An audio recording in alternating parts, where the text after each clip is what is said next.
사도신경으로 신앙고백하십니다. 나는 전능하신 아버지 하나님 천지의 창조주를 믿습니다. 나는 그의 유일하신 아들 우리 주 예수 그리스도를 믿습니다.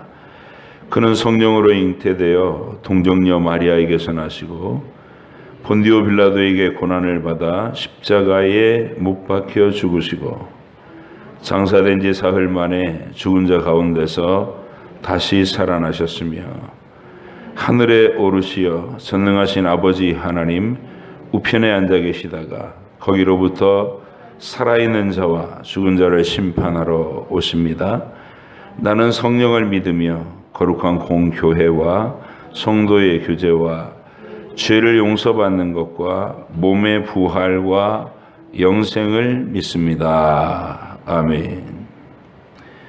요한계시록 8장과 9장 말씀 함께 읽겠습니다.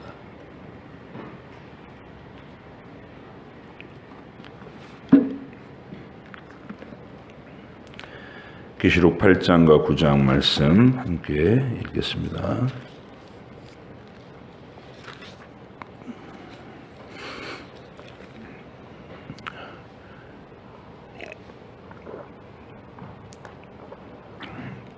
계시록 8장 9장 일곱째 인을 떼실 때에 하늘이 반 시간쯤 고요하더니 내가 보매 하나님 앞에 일곱 천사가 서 있어 일곱 나팔을 받았더라. 또 다른 천사가 와서 제단 곁에 서서 금향로를 가지고 많은 향을 받았으니 이는 모든 성도의 기도와 합하여 보좌 앞 금제단에 드리고자 함이라. 향연이 성도의 기도와 함께 천사의 손으로부터 하나님 앞으로 올라가는지라. 천사가 향로를 가지고 제단에 불을 담아다가 땅에 쏟음에 우레와 음성과 번개와 지진이 나더라. 일곱 나팔을 가진 일곱 천사가 일곱 나팔 불기를 준비하더라. 첫째 천사가 나팔을 부니 피 섞인 우박과 불이 나와서 땅에 쏟아짐에 땅의 3분의 1이 타버리고 수목의 3분의 1도 타버리고 각종 푸른 풀도 타버렸더라. 둘째 천사가 나팔을 부니 불붙은 큰 산과 같은 것이 바다에 던져짐에 바다의 3분의 1이 피가 되고 바다 가운데 생명 가진 피조물들의 3분의 1이 죽고 배들의 3분의 1이 깨지더라. 셋째 천사가 나팔을 부니 횃불같이 타는 큰 별이 하늘에서 떨어져서 강들의 3분의 1과 여러 물샘에 떨어지니 이 별 이름은 쓴 쑥이라. 물의 3분의 1이 쓴 쑥이 되매 그 물이 쓴 쑥이 되므로 많은 사람이 죽더라. 넷째 천사가 나팔을 부니 해 3분의 1과 달 3분의 1과 별들의 3분의 1이 타격을 받아 그 3분의 1이 어두워지니 낮 3분의 1은 비추임이 없고 밤도 그러하더라. 내가 또 보고 들으니 공중에 날아가는 독수리가 큰 소리로 이르되 땅에 사는 자들에게 화가 있으리니 이는 새 천사들이 불어야 할 나팔 소리가 남아 있음이로다 하더라. 다섯째 천사가 나팔을 불매 내가 보니 하늘에서 땅에 떨어진 별 하나가 있는데 그가 무저갱의 열쇠를 받았더라. 그가 무저갱을 여니 그 구멍에서 큰 화덕의 연기 같은 연기가 올라오매 해와 공기가 그 구멍의 연기로 말미암아 어두워지며 또 황충이 연기 가운데로부터 땅 위에 나오매 그들이 땅에 있는 전갈의 권세와 같은 권세를 받았더라. 그들에게 이르시되 땅의 풀이나 푸른 것이나 각종 수목은 해하지 말고 오직 이마에 하나님의 인침을 받지 아니한 사람들만 해하라 하시더라. 그러나 그들을 죽이지는 못하게 하시고 5달 동안 괴롭게만 하게 하시는데 그 괴롭게 함은 전갈이 이 사람을 쏠 때에 괴롭게 함과 같더라. 그날에는 사람들이 죽기를 구하여도 죽지 못하고 죽고 싶으나 죽음이 그들을 피하리로다. 황충들의 모양은 전쟁을 위하여 준비한 말들 같고 그 머리에 금 같은 관 비슷한 것을 썼으며 그 얼굴은 사람의 얼굴 같고 또 여자의 머리털 같은 머리털이 있고 그 이빨은 사자의 이빨 같으며 또 철 호심경 같은 호심경이 있고 그 날개들의 소리는 병거와 많은 말들이 전쟁터로 달려 들어가는 소리 같으며 또 전갈과 같은 꼬리와 쏘는 살이 있어 그 꼬리에는 5달 동안 사람들을 해하는 권세가 있더라. 그들에게 왕이 있으니 무적에게 사자라. 히브리어로는 그 이름을 아바돈이요 헬라어로는 그 이름을 아볼루온이라 이더라. 첫째 화는 지나갔으나 보라 아직도 이후에 화 둘이 이르리로다. 여섯째 천사가 나팔을 불매 내가 들으니 하나님 앞 금 제단 넷불에서 한 음성이 나서 나팔 가진 여섯째 천사에게 말하기를 큰 강 유브라데에 결박한 네 천사를 놓아주라 하매 네 천사가 놓였으니 그들은 그 년 월 일 시에 이르러 사람 3분의 1을 죽이기로 준비된 자들이더라. 마병대의 수는 2만만이니 내가 그들의 수를 들었노라. 이 같은 환상 가운데 그 말들과 그 위에 탄 자들을 보니 불빛과 자줏빛과 유황빛 호심경이 있고 또 말들의 머리는 사자머리 같고 그 입에서는 불과 연기와 유황이 나오더라. 이 세 재앙 곧 자기들의 입에서 나오는 불과 연기와 유황으로 말미암아 사람 3분의 1이 죽임을 당하니라. 이 말들의 힘은 입과 꼬리에 있으니 꼬리는 뱀 같고 또 꼬리에 머리가 있어 이것을 해하더라. 이 재앙에 죽지 않고 남은 사람들은 손으로 행한 일을 회개하지 아니하고 오히려 여러 귀신과 또는 보거나 듣거나 다니거나 하지 못하는 금, 은, 동과 목석의 우상에게 절하고 또 그 살인과 복술과 음행과 도둑질을 회개하지 아니하더라. 아멘. 기도하겠습니다. 하나님 아버지 감사합니다. 오늘도 요한계시록을 통해서 성경 속에서 이제껏 역사를 계시해 오시던 하나님께서 그 완결된 이야기가 어떻게 마무리될 건지를 우리에게 알게 하시고 이 세상의 역사가 어떤 원리로 진행되어 왔음을 우리 주님께서 우리에게 알리실 때에 이 말씀이 우리에게 잘 새겨져서 하나님 나라의 그 되어질 일들을 우리가 넉넉히 미리 예측하게 하시고 그리고 깨어서 그 날들을 잘 대비하고 믿음을 끝까지 충성스럽게 주님께 보여드리면서 이 땅에서 살아갈 수 있도록 인도하여 주시기를 원합니다. 하나님, 한 해를 마무리하는 이 시간에 온 가족들이 말씀을 함께 상고하며 같은 마음 같은 영으로 기도하게 하신 것 감사합니다. 주님, 각 가정들마다 평강과 위로가 있게 하시고 항상 진리 안에서 모든 구성원들이 하나된 마음으로 작은 교회로서 아름다운 행복을, 하나님 주신 복을 갖고 나가는 복된 터전 되게 해 주시옵소서. 오늘도 깨닫는 지혜를 주시기를 간절히 바라며 예수님의 이름으로 기도하옵나이다. 아멘. 요한계시록에서 하나님께서 초대교회 성도들, 이 땅에서 환난과 공고와 핍박을 당하는 성도들을 어떻게 위로하려고 하셨나, 이 내용을 여러분들이 그 장면마다 떠올리시면서 마음속에 함께 같은 위로, 같은 은혜로 이게 메시지를 받을 수 있기를 바랍니다. 요한계시록 1장에서 힘있는 예수님, 영광을, 해처럼 빛나는 영광을 이렇게 가지고 요한 앞에 압도적으로 나타나시는 그 주님의 모습이 그 자체가 위로의 말씀이다 그랬어요. 이제 떠올려 보는 거예요. 1장부터 쭉.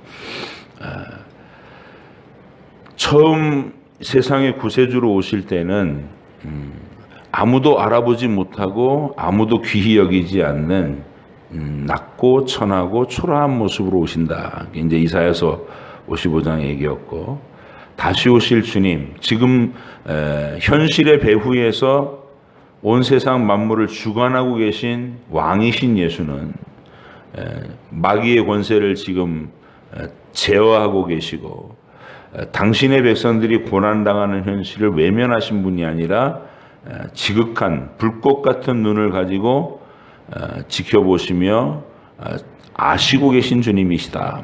이거를 요한계시록 1장에 보여준 위로라고 했습니다.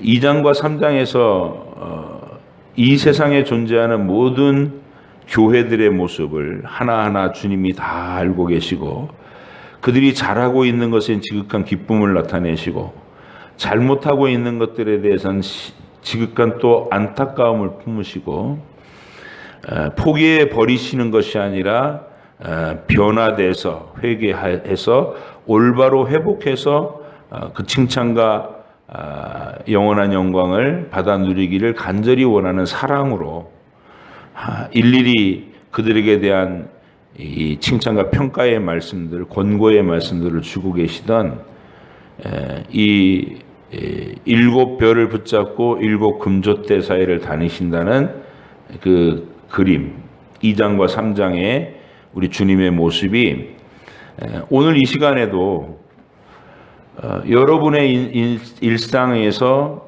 여러분은 광야와 사막에 버려진 고아처럼 버려진 상태가 아니라 오셔서 우리 사이에 거니시는 분, 우리 안에 거하시는 성령님으로 그렇게 모든 성도와 모든 교회를 돌보고 계신 주님, 지대한 관심을 가지고 그들을 더 거룩하게 완성하기 위한 하나님의 계획을 지금도 실현시켜 나가고 계신 하나님. 이게 어느 시대나 초대교회든지 중세교회든지 지금 종교개혁 세대 교회든지 우리 지금 시대의 교회든지 간에 어느 시대나 주님의 그 간절하신 열망은 그렇게 우리 가운데 있었다는 것이죠. 이게 위로죠. 2장 3장의 위로 기억하시고요. 4장에서 보좌의 영광을 우리가 얘기했어요. 하늘 보좌의 찬란한 보석들의 빛과 무지개 빛의 찬란한 영광, 그리고 천사들의 호의를 받으면서 그 우주와 만물을 통치하시는 중심 센터가 되는 하늘 보좌. 그 보좌의 영광을 보게 하셔서 우리를 위로하시는 거예요. 땅에서 어떤 환경 속에 있든지 간에 그 하늘의 열린 문을 통해 보좌의 영광을 보는 사람들은 위로를 받을 수 있다는 거예요. 천지와 만물을 창조하시고 나를 위해서 아들을 내어주신 아버지께서 앉아 계신 그 보좌, 그리고 어린 양이 옆에 계시고 어린 양 대신 우리 주님이 계시고 하나님의 일곱 영 성령께서 충만함으로 거주하시는 곳, 그 영광. 그 보좌 주변에 24개의 보좌에 구원받은 사람들의 대표가 가장 친근한 하나님 옆자리에 앉게 된다라는 이런 이미지로서 우리에게 위로를 주고자 했던 것이 4장의 보좌의 영광이다 그랬어요. 자, 그 다음에 이제 5장에서 등장하는 게 보좌에 앉으신 이의 오른손에 임봉된 책이 있는데 이것을 펴거나 읽을 자가 없더라. 그래서 요한이 울었다. 이 장면이 나와요. 오른손에 들린 책, 임봉된 두루마리를 얘기하는 거예요. 그 임봉된 책이 어떤 의미를 가지고 있느냐면 이 세상이 지금 망가진 세상이고 죄로 타락한 세상인데 이 세상을 어떻게 장차 구원을 이루고 그 속에서 희망을 만들어 가실지에 대한 이야기를 아무도 답해줄 인류 가운데서는 아무도 답해줄 대상이 없었다는 것. 그런데 하나님의 아들이 사람 되셔서 오셔서 대속의 피를 흘리고 구원을 완성하셨기 때문에 다윗의 유다 지파의 사자 다윗의 뿌리가 이기었으니 인을 떼기에 합당하시도다. 그러면서 이제 그 인을 두루마리 책을 아버지로부터 받는 장면이 5장의 장면이었어요. 인봉된 책을 어린 양 예수께서 떼실 수 있는 능력과 권세가 있다. 이것도 우리 위로라 그랬죠. 그러니까 이제 이 요한계시록의 전체 위로가 이런 식으로 흘러가는 거예요. 거기서 인봉된 그 인을 하나씩 떼가는 장면이 5장, 6장과 7장에서 전개된다. 인을 떼는 광경. 6장과 7장에서 인을 뗄 때, 이 인을 뗄 때 처음 장면이 이기고 또 이기려고 하시는 흰말을 타신 분이고, 마지막 장면이 온 세상 각 나라에서 구원받은 모든 무리들이 예수님 앞에 모여서, 어린 양 앞에 모여서 그의 인도하심을 받는, 그 생명수 물가로 생명수 샘으로 인도하심을 받는 1차 승리의 장면으로 전체가 쭉 흘러가는 거예요. 6장과 7장의 위로는 뭐냐? 이 땅에서 환난과 곤고를 당하는 성도들의 역사 속에서 항상 핍박을 당해왔고, 항상 어려움과 궁핍을 견뎌왔고, 사회적으로 격리되고 쫓겨다니고 박탈당하고 빼앗기고 갇히고 매맞고, 이런 수많은 환난이 각 시대마다 있었다는 거예요.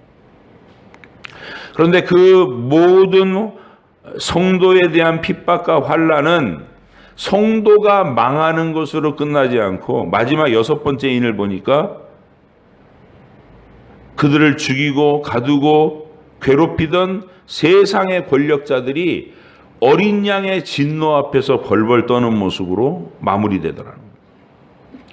그래서 죽임을 당한 영혼들, 목배임을 당한 영혼들이 하나님의 보좌 앞에서 우리를 신원해 달라고 기도하는 장면과, 세상에 괴롭히던 권력자들이 어린 양의 진노 아래 떠는 모습과, 그 후에 모든 믿는 자의 무리가, 흰옷 입은 무리가 주님 앞에 모여서 큰 찬양과 경배로 승리의 기쁨을 나타내는 그 완결된 지점까지 쭉 연결시켜 보여줍니다. 그게 14만 4천 명으로 보여주시는 성도의 궁극적인 승리를 1차적으로 선언해 주는 장면입니다. 그래서 요한계시록에서 제일 첫 번째 하나님께서 역사에 대한 얘기를 하실 때, 위로는 성도들의 인생이라는 것, 성도들의 삶이라는 것은 세상에서 미움을 받고 환난과 공고를 당하지만 그 마지막은 너희들의 승리다. 이게 하나님께서 말씀해 주고 싶은 확실한 약속이라는 것이에요. 6장과 7장은 그 얘기예요. 이 인을 떼면서 하신 얘기가 그 얘기예요. 구속의 역사. 왜 구속의 역사는 이 땅에서 우리가 맨날 이기면 얼마나 좋겠는가 이렇게 생각하지만, 실질적으로는 우리가 이 땅에서 눈에 보이는 승리를 계속해 나간다면, 그 승리가 우리를 교만하게 만들고 허영되게 만들고, 그리고 하나님 백성다운 모습이 아니라 전혀 다른 마귀를 닮은 모습으로 변질돼 가기 때문에, 실제로 그런 역사가 있었어요. 중세의 1000년 동안 AD 500년 어간부터 교황권이 생겨나고, 16세기에 1600년대까지의 그 종교개혁이 일어날 때까지 대략 1000년간의 기간 동안에 말씀에서 벗어난 기독교라는 이름이 이 세속 권력화돼 가지고 모든 일반 왕들보다 더 뛰어난 권력을 붙잡고서 세상을 통치했던 때가 있었어요.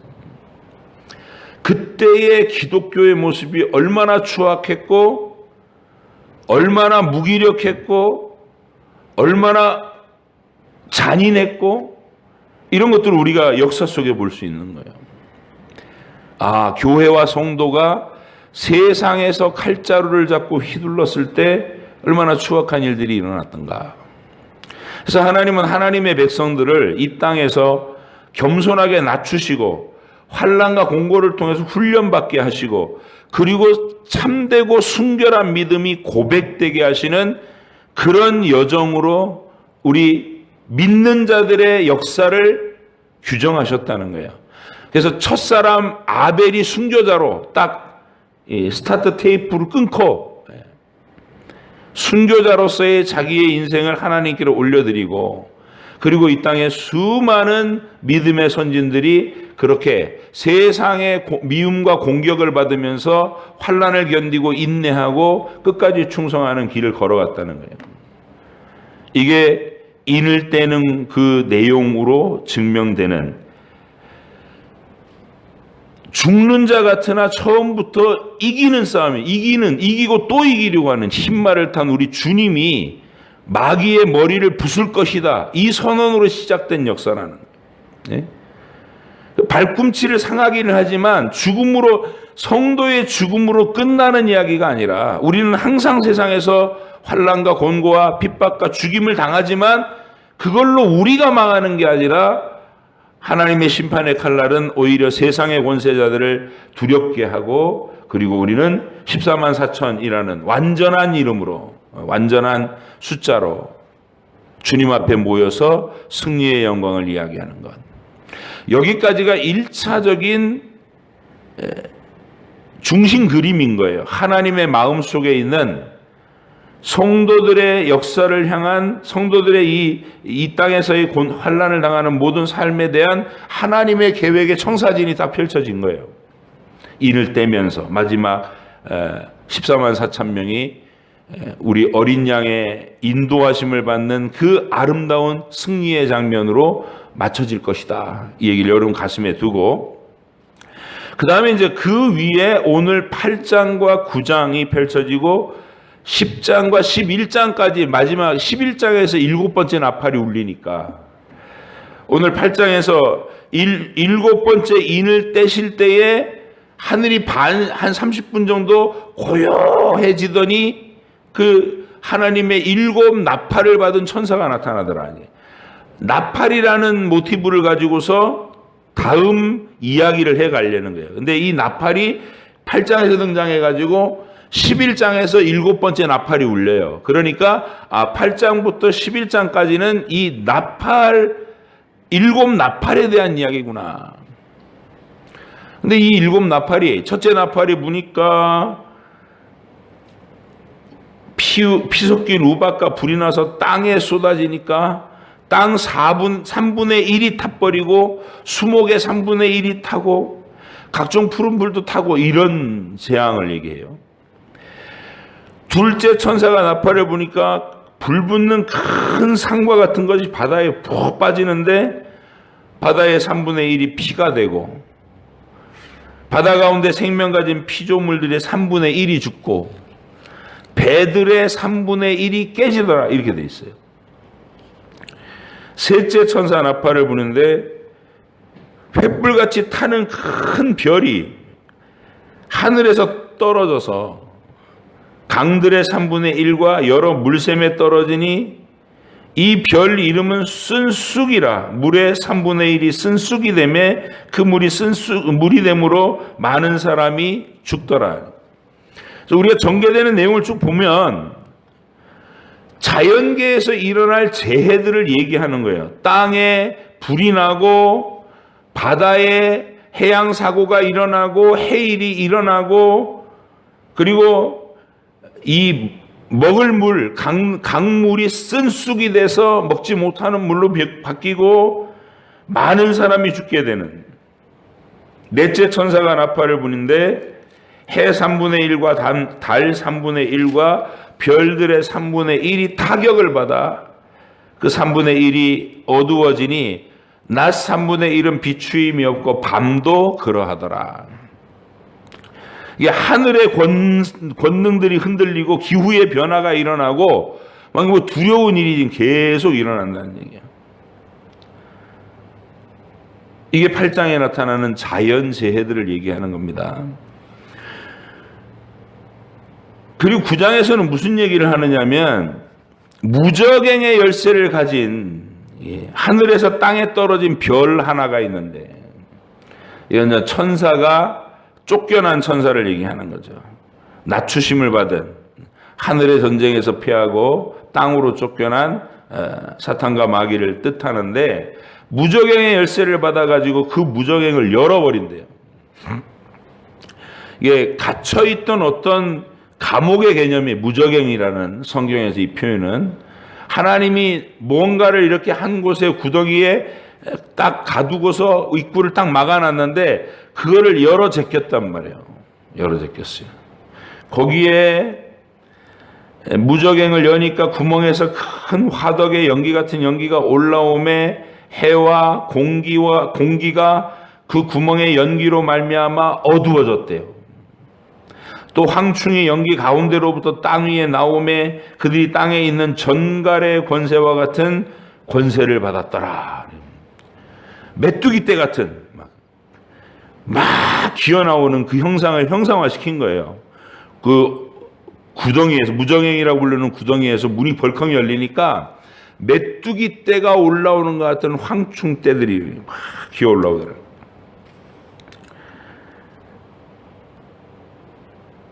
땅에 있는 전갈의 권세와 같은 권세를 가졌다. 뭔가 쏘는 거예요. 쏘고 괴롭히는.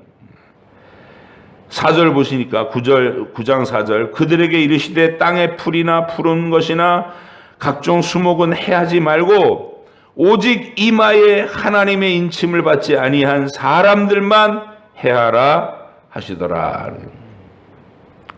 이마에 인침을 받지 아니한 사람, 이 이미지는 우리가 에스겔에서 이미 봤어요. 하나님께서 심판을 행하시기 직전에 먼저 천사를 명해가지고 이 먹통과 붓을 들고 예루살렘 거리로 나가가지고 예루살렘 거리에서 벌어지고 있는 온갖 우상 숭배와 음란과 더러운 포악한 죄들을 보면서 그걸 가지고 하나님의 명령을 생각하고 하나님의 거룩하심이 훼손되는 것에 대해서 안타까워서 발을 동동 구르면서 우는 사람 누구겠어요? 경건한 사람이겠죠. 말씀을 보고 말씀으로 깨어 있어서 그 시대의 죄악상이 아프게 다가와서 그걸 하나님 앞에 기도로 탄식하며 기도하고 있는 경건한 사람들, 그 사람들의 이마에다 표시를 하라는 거예요. 천사에게. 그럼 심판이 그를 피해 가겠다고. 이 남은 자들입니다.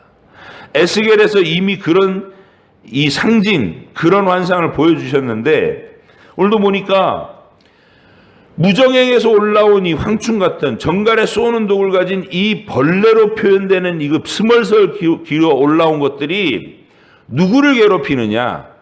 입맞지 아니한 자들을 괴롭히려는 거예요. 그럼 여러분은 머리에 예수님의 그 사인이 있어요, 없어요? 우리 이마에 하나님의 천사가 표시를 했을까요, 안 했을까요? 당연히 했죠. 거듭나는 순간 예수님께서 우리 안에 들어오시고 그 피가 우리의 증거가 돼서 여러분은 구약 백성들 그 이스라엘 집의 대문에 어린 양의 피가 이렇게 발려 있듯이 여러분의 이 생각과 말과 행위의 모든 근거 속에 예수님의 보혈이 발라져 있을 거 아니에요. 그게 어린 양의 입맞은 사람이에요. 어디다 무슨 생체 칩을 짚는 게 아니고 우리의 생각 구조, 우리의 행동하는 패턴이 예수님의 십자가와 부활을 아는 예수님을 내 안에 영접한 사람으로서의 특징이 나타나 있고, 믿지 않는 자들은 마귀의 생각과 마귀의 가치관과 사상이 그들을 지배하고 생각을 지배하고 손의 행위를 지배하는, 그래서 이마와 오른손에 표를 받는다, 이런 의미가 나오는 거예요. 그게 여기다가 베리칩을 심거나 무슨 다른 생체 칩을 심는 게 아니라 생각의 구조와 행위의 패턴이 예수님을 닮았느냐 마귀를 닮았느냐 그 얘기를 하는 거예요. 입 맞는다는 얘기는. 그래서 귀신의 세력이 풀려나가지고 활동을 하는데 이게 이중적인 거예요. 하나님이 분명히 통제를 하고 계셔요. 무정행에 가두고 또 어떤 부분에서는 이들을 무정행에서 올라오게 하시고 그들에게 활동을 하게 허용을 하셨는데 단 제한이 있어요. 아무나 다 건드리는 게 아니라 어린 양에 입맞지 아니한 자들에게만 고통을 달려들 수 있도록. 구장 4절 잘 보셔야 돼요. 그들에게 이르시되 땅의 풀이나 푸른 것이나 각종 수목은 해하지 말고 오직 이마에 하나님의 인침을 받지 아니한 사람들만 해하라 하시더라. 5절 그러나 그들을 죽이지는 못하게 하시고 5달 동안 괴롭게만 하게 하시는데 그 괴롭게 함은 전갈이 사람을 쏠 때의 괴롭게 함과 같더라.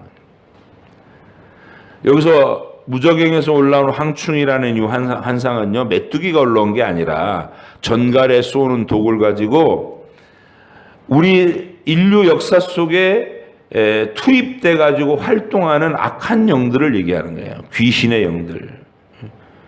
무적행에 갇혀있던 귀신의 영들이 풀려나서 지금 활동하도록 허용받은 역사라는 거예요. 인류 역사라는 게. 근데 그 역사 속에서 이 귀신들이 누구에게만 붙을 수 있느냐, 누구에게만 괴롭힐 수 있느냐, 어린 양에 입맞지 아니한 사람들, 그들을 괴롭히는 권세로 올라온다는 겁니다.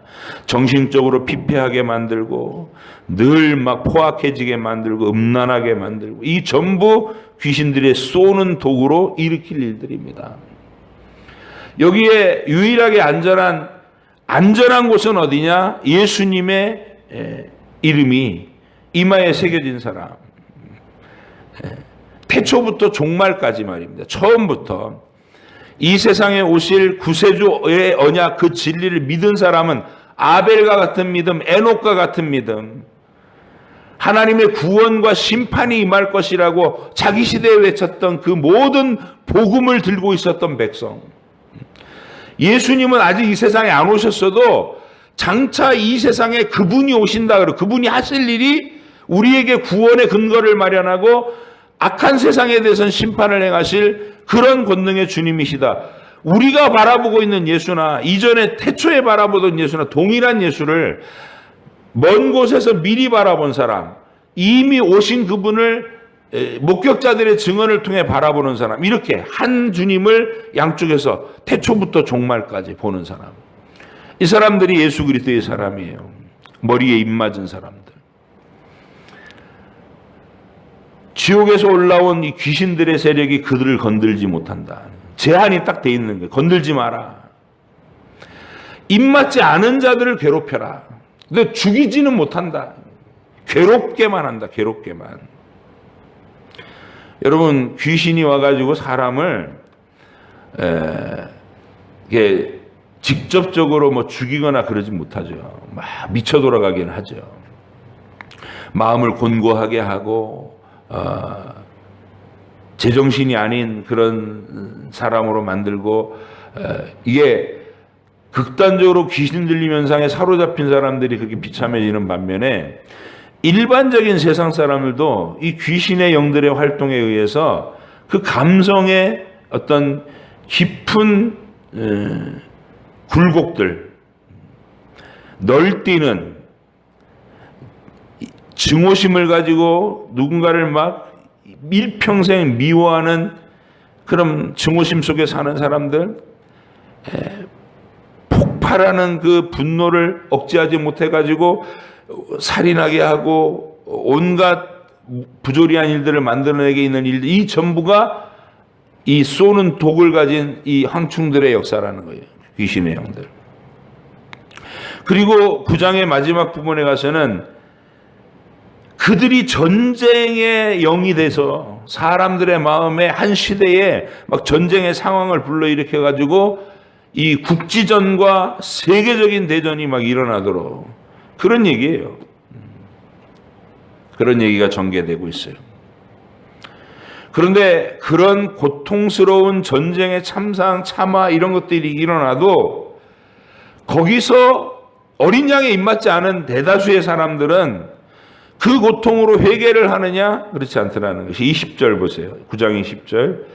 이 재앙에 죽지 않고 남은 사람들은 손으로 행한 일을 회개하지 아니하고 오히려 여러 귀신과 또는 보거나 듣거나 다니거나 하지 못하는 금은 동과 목석의 우상에게 절하고 또 그 살인과 복술과 음행과 도둑질을 회개하지 아니하더라 그럽니다. 자, 그러면 이제 오늘 결론을 내려보자고요. 이 7 나팔을 받고 그 나팔이 울려 퍼지는 가운데 전개되는 양상, 이 양상은 뭐냐는 거예요.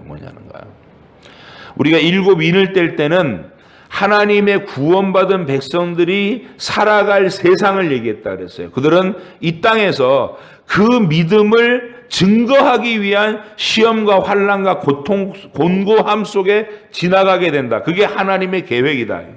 구원받은 사람의 역사가, 인생이 그렇게 흘러갈 것이 하나님의 계획인데, 그 마지막은 그들을 괴롭히는 자들이 어린 양의 진노 아래서 두려워하고 그들은 어린 양의 인도함을 받아 생명샘으로 인도되는 놀라운 구원받은 자리에 올라간다. 이게 하나님의 계획이라면 오늘 8장부터 11장까지 이제 전개될 7 나팔은 어떤 얘기를 하는 거냐면 그 어린 양과 상관없는 자들의 세상, 흔히 이 세상의 역사가 어떤 방식으로 전개될 것이냐를 보여주시는 거예요. 그것은 경고의 나팔이 울려 퍼지면서 어디에서나 재난이 일어나는 형식으로, 땅의 3분의 1이 수목이 불타고 바다의 3분의 1이 해일이 일어나고 배가 깨지고 해양 사고가 일어나고 강들의 3분의 1이 먹을 수 없는 쓴쑥이 되고 해와 달과 별 기후변화가 있어서 막 이 지구는 종말이 가까워지고 있다는 위기 속에 들어가게 하고, 이 모든 일이 항상 있을 것이다. 아담이 타락한 이후 역사가 출발된 그 시점에서부터 더 이상 이 지구의 역사는, 지구의 환경은 하나님이 처음 창조해 주실 때 그 아름답고 조화롭고 영원한 그런 모습이 아니라 인간의 타락으로 인해서 함께 저주 아래 갇힌 재난의 땅이요 경고의 땅이라는 거예요. 흔들리는 땅이고 불타는 땅이고 늘 3분의 1이 죽어나가는 땅이라는 거예요. 재앙이 일어나서. 여러분, 역사를 보세요. 전쟁으로 죽는 자가 얼마나 많습니까? 각 시대마다 얼마나 비참한 전쟁들이 많았어요. 그리고 얼마나 많은 재난들이 끊임없이 일어나요. 지금도 뉴스는 그런 거예요. 지구 어디서인가는 배가 침몰하고 있고, 지구 어딘가에서는 산불이 나고 있고, 지구 어딘가에서는 수많은 사건 사고가 일어나고, 지옥에서 올라온 귀신들의 영으로 말미암아 연쇄 살인범들이 제정신이 아닌 광기와 증오로 사람을 죽이고 있고, 이게 이 세상의 역사가 존재하는 한 항상 있을 일이라는 거예요. 늘 태초부터 계속. 그게 세상이라는 거예요. 그럼 이런 경고는 왜 생기느냐? 안 없어져요. 아무리 사회 정의를 부르짖고 강력한 경찰력을 동원하고 그래도 근절이 안 돼. 왜? 타락한 인간의 본성에서 나오는 그 악의, 그리고 지금 무적행이 열려서 악한 귀신의 영들이 인류의 역사 가운데서 활동하도록 허용되어 있는 세상이라는 거예요. 허용되어 있는 세상. 그들이 자꾸 자극을 해요. 우리 안에 태어날 때부터 가지고 있는 죄성이 있고 내부의 적이 있고, 밖에서는 지옥에서 온 그 귀신의 영들이 전갈에 쏘는 독을 가지고 공격해 오는 외부의 적이 있어요. 그래서 이게 만나면 물리적으로 우리를 막 목베어 죽이고 이런 게 귀신의 역할이 아니고 우리를 미쳐 돌아가게 해요. 사람을 미쳐 돌아가게 하는 거예요. 안에 있는 죄성을 극대화시키도록 환경 속에서 막 역사해가지고 그들을 그런 사람들로 만들어 나가는 거예요. 그래서 폭군들은 있었고 어느 시대나 비참함과 학대와 고통과 처절함이 있어요. 그걸 보고 하나님 앞에서 죄로 전락된 인류가 당하는 이 고통은 죄 때문이구나. 그 비참함이 있구나. 이걸 깨달으라는 거예요. 그리고 이 모든 죄와 불법과 하나님을 대항하는 악함이 마침내 하나님의 완전한 심판 가운데 들어갈 거다. 그 전에 미리 항상 3분의 1이 죽는 이 경고의 나팔로 너희들의 불법과 악행이 최후의 완전한 심판을 당하게 된다. 이거 경고하는 거예요. 나팔 소리가. 최후의 심판이 있다. 다 죽는 심판이 있다. 영원히 불못에 가두는 완전한 심판이 온다. 회개하라. 이 메시지입니다. 경고의 나팔 소리. 그리고 이제 내일 얘기하겠지만 10장과 11장에서는요. 그런 세상 속에서 하나님이 희망의 빛으로 주신 건 그게 믿는 자들이에요. 복음을 전하는 자들. 그래서 10장에서는 말씀을 먹는 환상이 나오고 두루마리 책을 먹는 환상이 나오고 그 다음에 11장에서는 두 증인의 활동이 나와요. 이게 세상이다라고 보여주시는 거예요.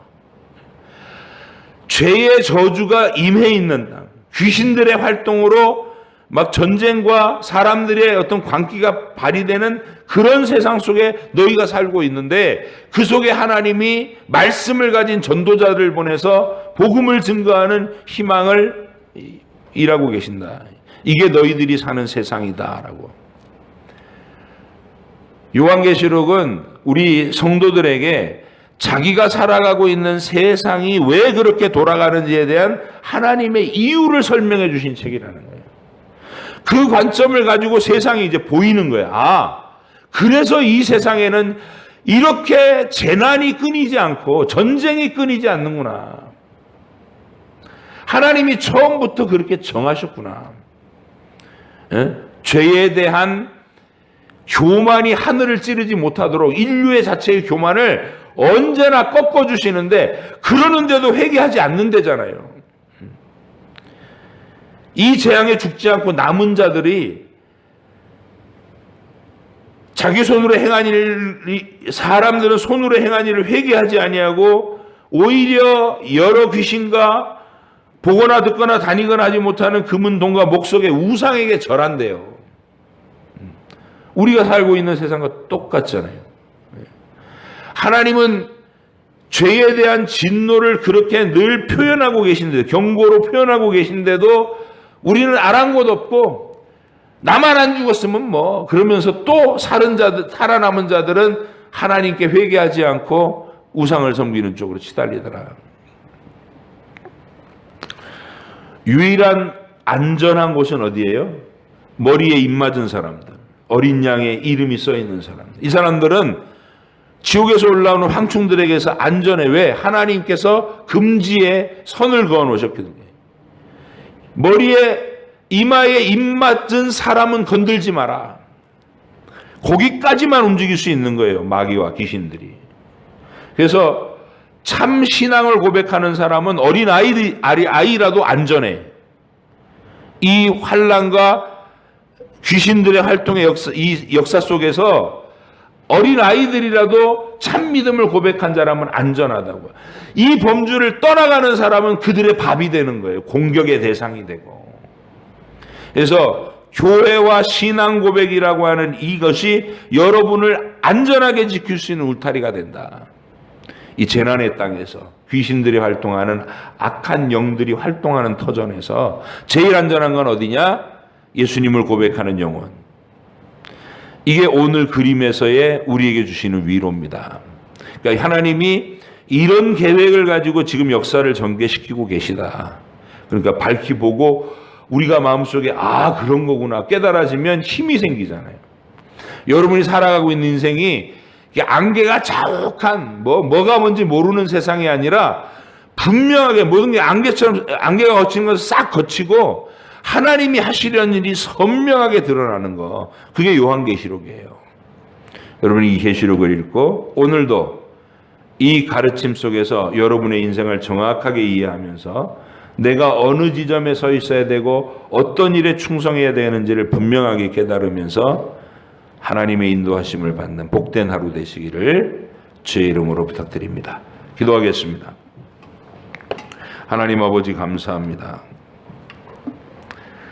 이 세상이 하나님이 명하신 대로 경고의 나팔 소리가 울려 퍼지는 세상이 되게 하시고, 이제 그 속에서 우리 성도들이 어떤 선교 활동을 해야 되는지를 또 10장과 11장에서 말씀해 주시는 하나님, 그렇게 우리가 요한계시록을 통해서 내가 살아가고 있는 이 지구라는 땅에서의 역사, 인간이 살아가고 있는 세상이 왜 이렇게 펼쳐지고 있는지를 이해하고 하나님의 그 뜻 안에서 믿음을 지키며 사는 저희들이 되게 해 주시옵소서.